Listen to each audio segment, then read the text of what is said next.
buenas tardes, mis amigos. Bienvenidos a nuestra segunda edición de El Equipo. Esta es nuestra segunda conversación, una conversación entre amigos sobre temas variados y estamos muy felices de que hayas decidido estar con nosotros en el día de hoy. Está con nosotros, como en la ocasión pasada, está Carlos, está Eliezer, está Efraín y en el día de hoy se nos une y queremos que nos salude Julio Chazarreta desde el área de Atlanta. ¿Cómo estás, Julio? Bien, ¿qué tal, Gama? ¿Cómo están? Carlitos, Eliezer, Efraín, un gusto estar con ustedes y qué bueno verlos, aunque sea a la distancia. Les mando un abrazo cibernético. Oye, Julio, gracias por mencionar mi nombre de la manera correcta, Eliezer, porque esta gente tenemos tiempo conociéndonos y todavía no han aprendido a decir mi nombre como es. Imagínate, a estas alturas. Se completa el equipo, señoras y señores. Este es el Dream Team de comentario y conversatorio teológico, laico, imperfecto, que es lo que estamos buscando aquí, tener una conversación amena, agradable. Bien, pues hoy es un día muy especial para el mundo en general, para el mundo cristiano en especial, porque estamos celebrando la resurrección de Jesús. Y por supuesto sabemos que hoy no es el día específico, o sea, nadie sabe exactamente el día que resucitó, sí fue un domingo, eso lo sabemos claramente de la Biblia, pero ¿cuál es la importancia del hecho de la resurrección y por qué nos debería traer gran gozo a nosotros como cristianos? Así que vamos a empezar nuestra conversación hoy. El primero de ustedes que quiera tirarse, ¿cuáles dirían ustedes que es la importancia de entender como cristianos el concepto de la resurrección? Bueno, chicos, antes de hablar hablando de la importancia, el asunto de la resurrección es único en el cristianismo. Tú no encuentras resurrección en las religiones mundiales. Por ejemplo, en el budismo y en el hinduismo, tú tienes algo que se llama samsara, que es el ciclo permanente, el ciclo sin fin de nacimiento, muerte y reencarnación. Y encuentras avatars, por ejemplo, en el hinduismo está un avatar de Krishna, que es la reencarnación de un dios llamado Vishnu, pero no existe resurrección. Eso es un pensamiento, un mensaje exclusivo del cristianismo. Es interesante que nosotros vemos un contraste en la experiencia de los hebreos después del exilio y cuando comienzan sus contactos con los occidentales, con la mente griega, los helenistas.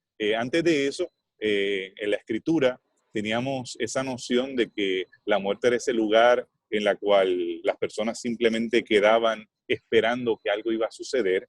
Del libro de Daniel tenemos la esperanza de la resurrección que está presente, pero se unen otras voces que nos hablan acerca de vida después de la muerte, voces que nos hablan acerca de simplemente aniquilación, que era alguna de las posturas de unos filósofos griegos, pero la resurrección es única en la Biblia hebrea, única en el cristianismo, como bien dice Eliezer, y realmente a mí me llena de emoción tener la seguridad de que tengo esperanza después de la muerte. Una pregunta le hago a los teólogos que tenemos acá, Efraín, Eliezer, porque tú mencionabas recién, Efraín, que en el libro de Daniel aparece la esperanza de la resurrección, pero tenemos muchos casos anteriores al libro de Daniel, como el caso de Moisés o el caso de aquel que resucitó con los huesos de Eliseo. Son casos concretos que están Sí. en la Biblia. ¿Cómo eran considerados dentro del pueblo de Israel ese tipo de casos ante los diferentes conceptos que se tenían con relación a la muerte? ¿Por qué los saduceos no creían en la resurrección? ¿Y por qué los fariseos sí? ¿Qué me dicen de eso? Sí, evidentemente nosotros tenemos un conflicto de cosmovisiones. En la revelación que reciben los hebreos, sí hay esa esperanza de la resurrección.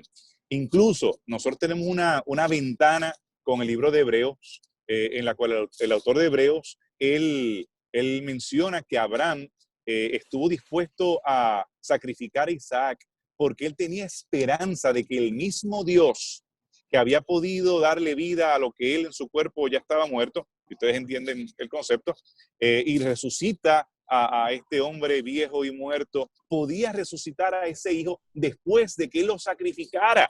Y eso lo tenemos, ese cuadro, gracias al libro de Hebreos. Y evidentemente esa esperanza estaba latente, a diferencia de los contemporáneos. Nosotros vemos unas tradiciones entre los egipcios en las cuales ellos veían este viaje después del juicio, en el cual cada era pesado, y de acuerdo a tus buenas obras que tenías que decir, declarar, no, yo no he sido esto, yo no he hecho lo otro, salvación por obras.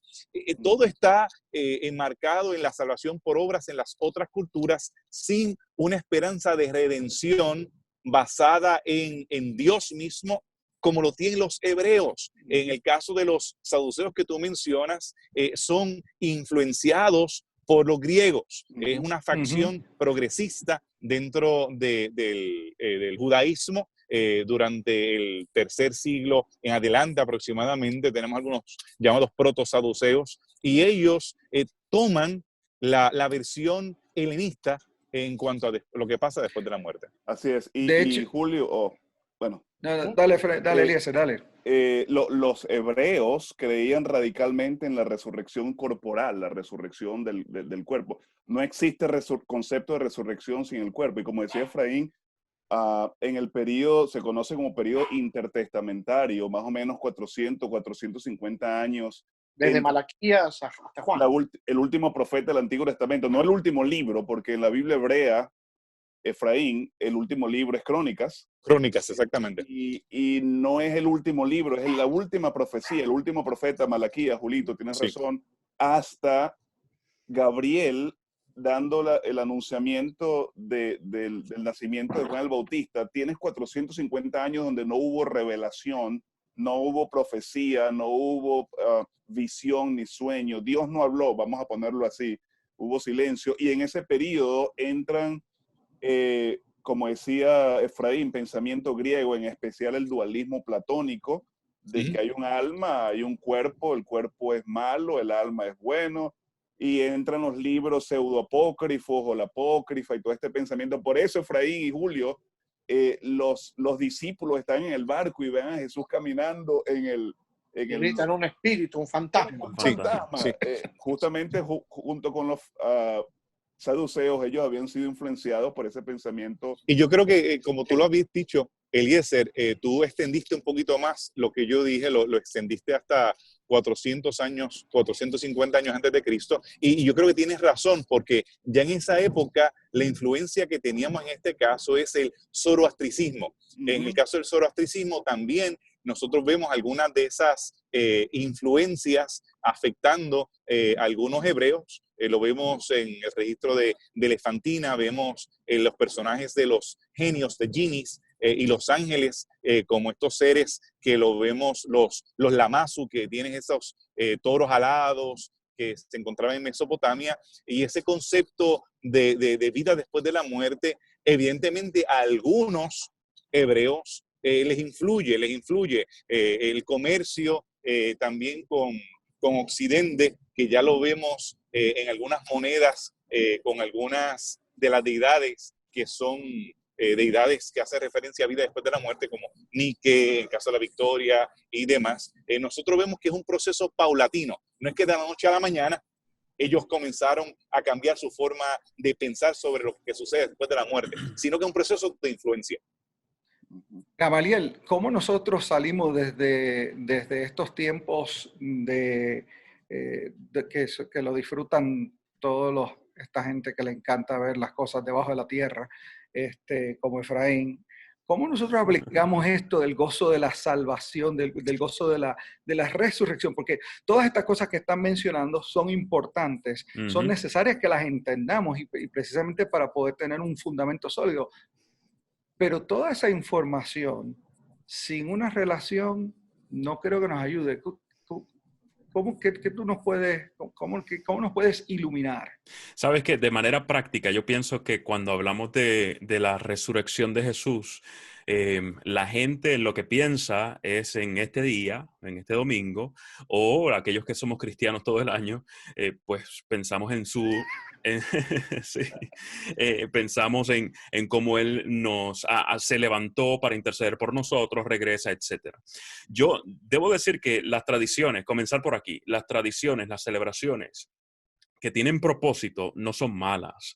A veces los que son más contemporáneos dicen, no, hay que desechar todo lo que es tradicional, eso no tiene ningún beneficio, pero nosotros practicar o celebrar cosas o compartir la tradición en nuestra cultura o en la cultura cristiana son cosas buenas porque nos recuerdan, nos traen a la conciencia, nos incrementa el awareness, decimos nosotros en inglés, de quién es Jesús y de cuál es el propósito de esa tradición.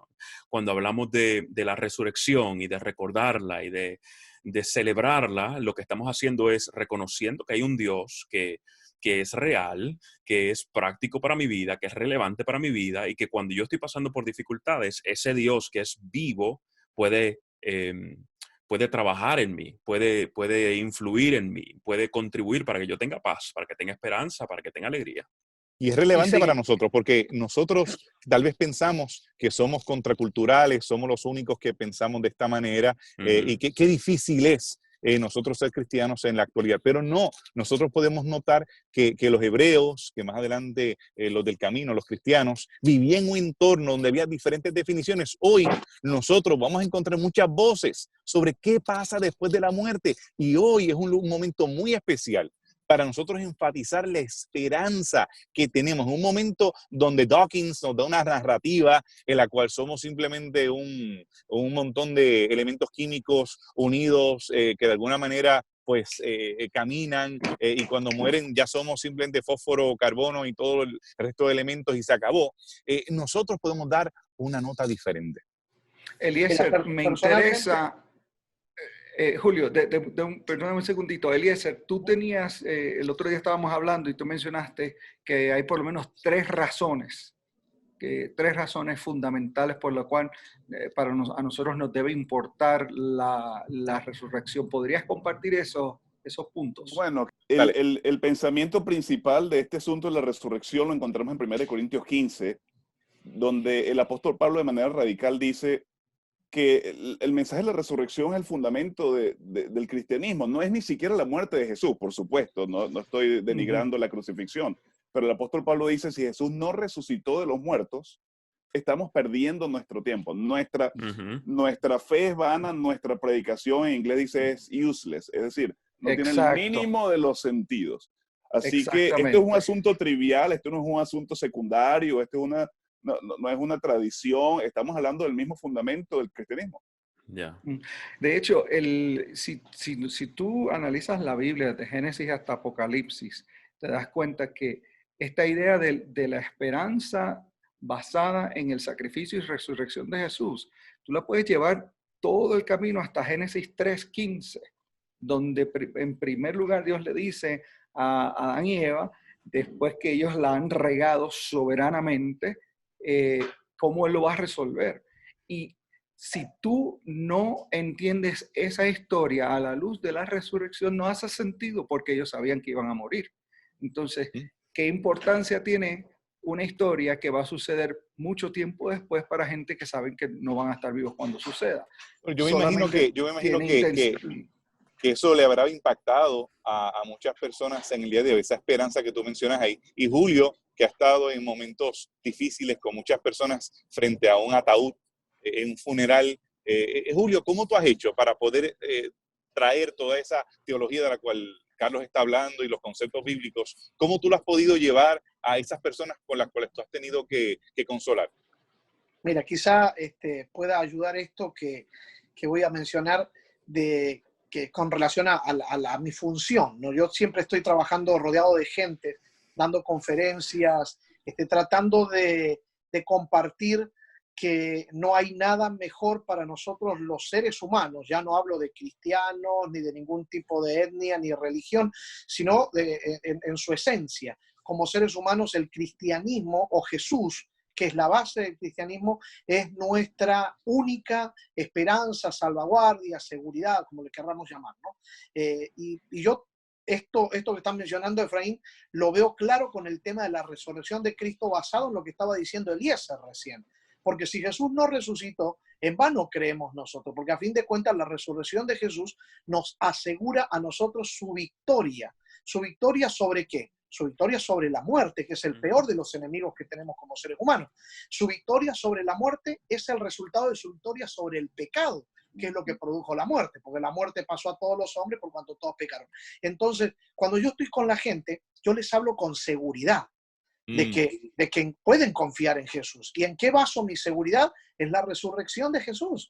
Y cuando estoy compartiendo con las personas a nivel de conferencias públicas, yo les digo a ellos con total seguridad, con firmeza, que cuando aceptamos a Jesús, cuando creemos en Jesús, hemos pasado de muerte a vida y nos hemos convertido en inmortales. Y a veces la gente me mira, ¿no? Y entonces agrego una frase, ya como parte de todo lo que vengo diciendo, les menciono, bueno, usted me dirá, pero Julio, yo conozco un montón de tumbas de cristianos. Y les digo, sí, pero esos cristianos que están allí no están muertos.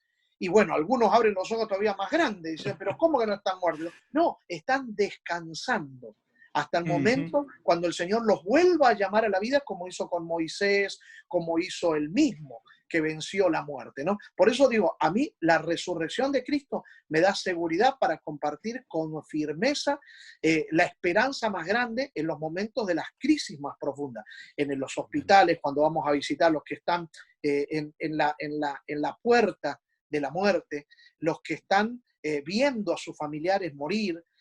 Para mí, la seguridad de la certeza de Jesús es lo que me da firmeza para poder compartir con la gente. Y veo cómo la gente encuentra esperanza, un consuelo muy grande al saber que con Jesús pueden ser vencedores de este terrible enemigo que tenemos, que es la muerte, ¿no? Eso Gracias, me impresiona. Julio. Me impresiona. Y dile, Eliezer, porque yo realmente, para mí, soy muy vulnerable frente a la muerte. Y me golpea bien duro. Así que gracias por compartir eso. No, definitivamente. Yo quería mencionar que uno de los argumentos de la resurrección de Jesús es justamente el concepto de transformación. Tú tienes gente escéptica antes de la muerte y la resurrección de Jesús, como Santiago, el mismo hermano de Jesús, y por supuesto Saulo de Tarso. Y yo me atrevería a incluir en esta lista a los mismos discípulos, a los 11. Después de la resurrección... También Eliezer que dice, no recuerdo si es uno de los evangelios, que menciona que después de la resurrección varios sacerdotes también creyeron en él. Por supuesto. Entonces, Julio está hablando de la importancia en el concepto de evangelismo que tiene el mensaje de la resurrección, que trae esperanza, que te trae vida, ganas de seguir hacia adelante a pesar de todas las crisis que tenemos. Pero el concepto de la vida transformada, Saulo se convirtió en el gran predicador y misionero de todos los tiempos después de Jesús mismo.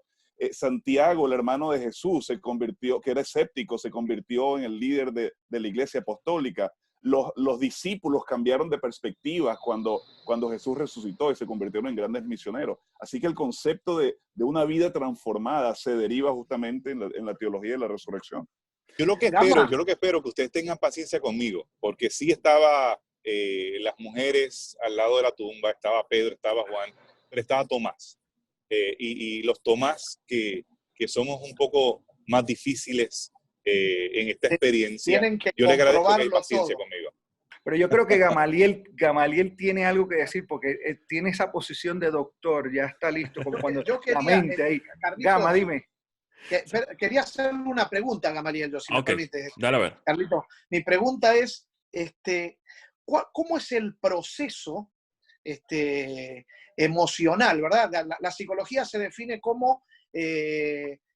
¿cómo era la definición? Algo que tiene que ver con los procesos mentales. Es la interacción de los procesos mentales, emocionales y físicos o de comportamiento. Exacto. ¿Cómo es el proceso que pasa una persona cuando enfrenta la muerte y encuentra la posibilidad de vencer esa muerte, como es en el caso de la resurrección? ¿Tú podrías describir más o menos cómo es que lo que le pasa a la persona por dentro? Dale, yo voy a contestarte eso Antes quiero mencionar algo que tenía en mente precisamente. Me estaba gozando según ustedes estaban hablando, porque ustedes están hablando o describiendo vida después de vida para aquel que cree en la resurrección de Jesús. Y tú creer en eso te cambia el panorama y la mentalidad, la visión de mundo completamente. Mucha gente a nuestro alrededor no está tan preocupada en vivir como está preocupada en no morir. Mm. ¿Ya? Ujú. Mucha gente pasa por la vida procurando no morir, pero se olvida de que tiene que vivir. Cuando tú quitas del escenario eso de la muerte, porque para nosotros los que aceptamos la resurrección de Jesús, como ustedes bien describieron, tenemos vida después de la vida, porque solamente vamos a un sueño, vamos a un descanso. Entonces el panorama te cambia, porque no tienes que preocuparte más por lo que te estabas preocupando anteriormente.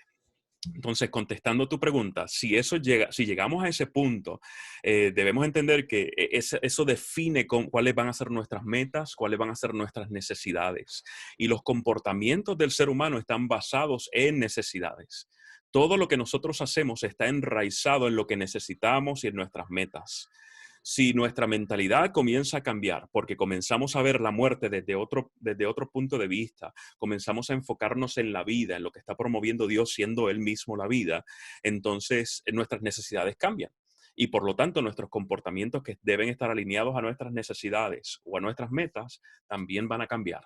La manera como disfruto la vida, cómo me relaciono, la manera como comparto con la comunidad, etcétera, todo eso cambia. Aquí no se es Eliezer, me permitido parece, toser, Julio. Ah, sí, Eliezer, sí. Por No, favor. no por tengan favor, miedo. Julio, por favor, y es tu primera vez.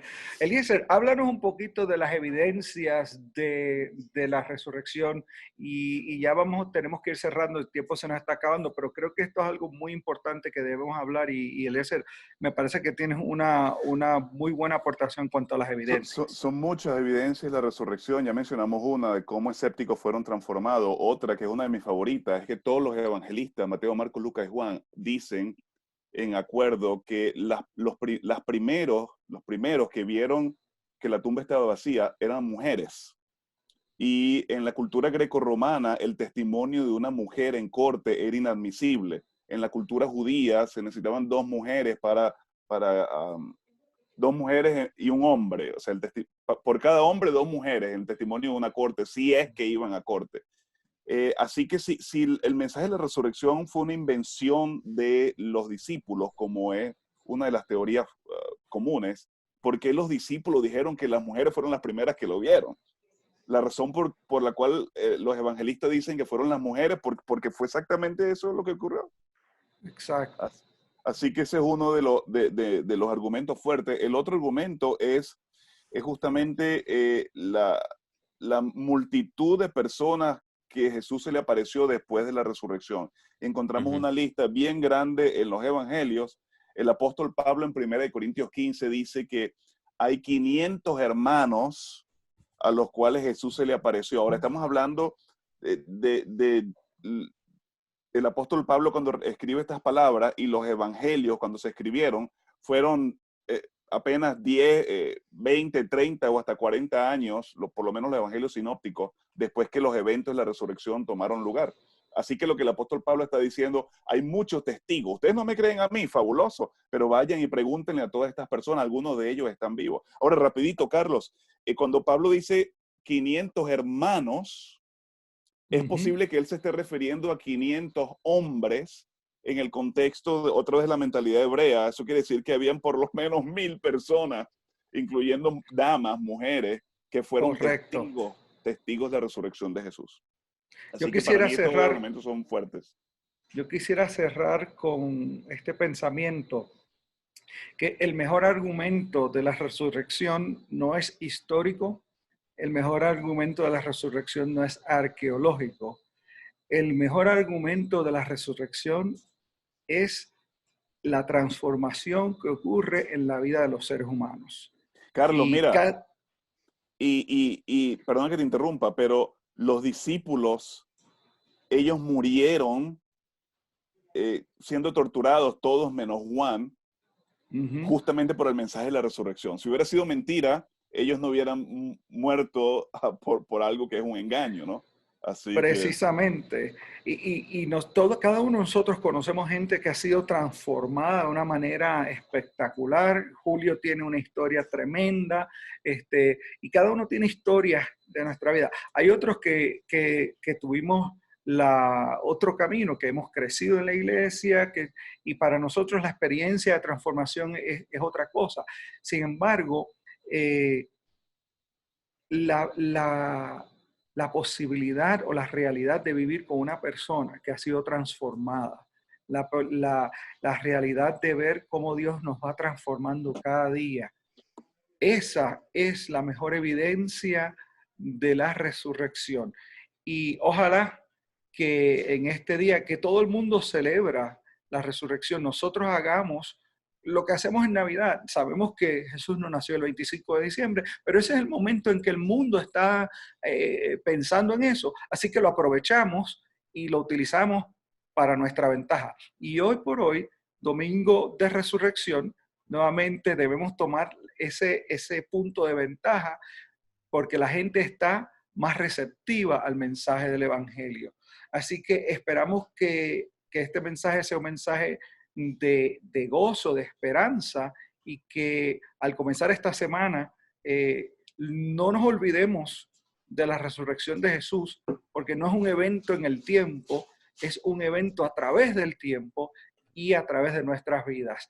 Gamaliel, si quisieras despedirnos con una oración. Claro, con gusto, con gusto. Oramos. Bondadoso Dios, a esta hora te damos gracias. Gracias por tu plan de redención y de salvación para todos nosotros. Gracias por Jesús. Gracias por su muerte y también por su resurrección. Gracias porque nos dan la oportunidad de que esa resurrección sea palpable en nuestra vida al nosotros tener una relación contigo y ser impactados por ti. Que cada una de las personas que nos está viendo y escuchando pueda sentir, pueda experimentar ese encuentro contigo, esa transformación que proviene únicamente de ti. Te amamos, Señor. En el nombre de Jesús. Amén. Amén.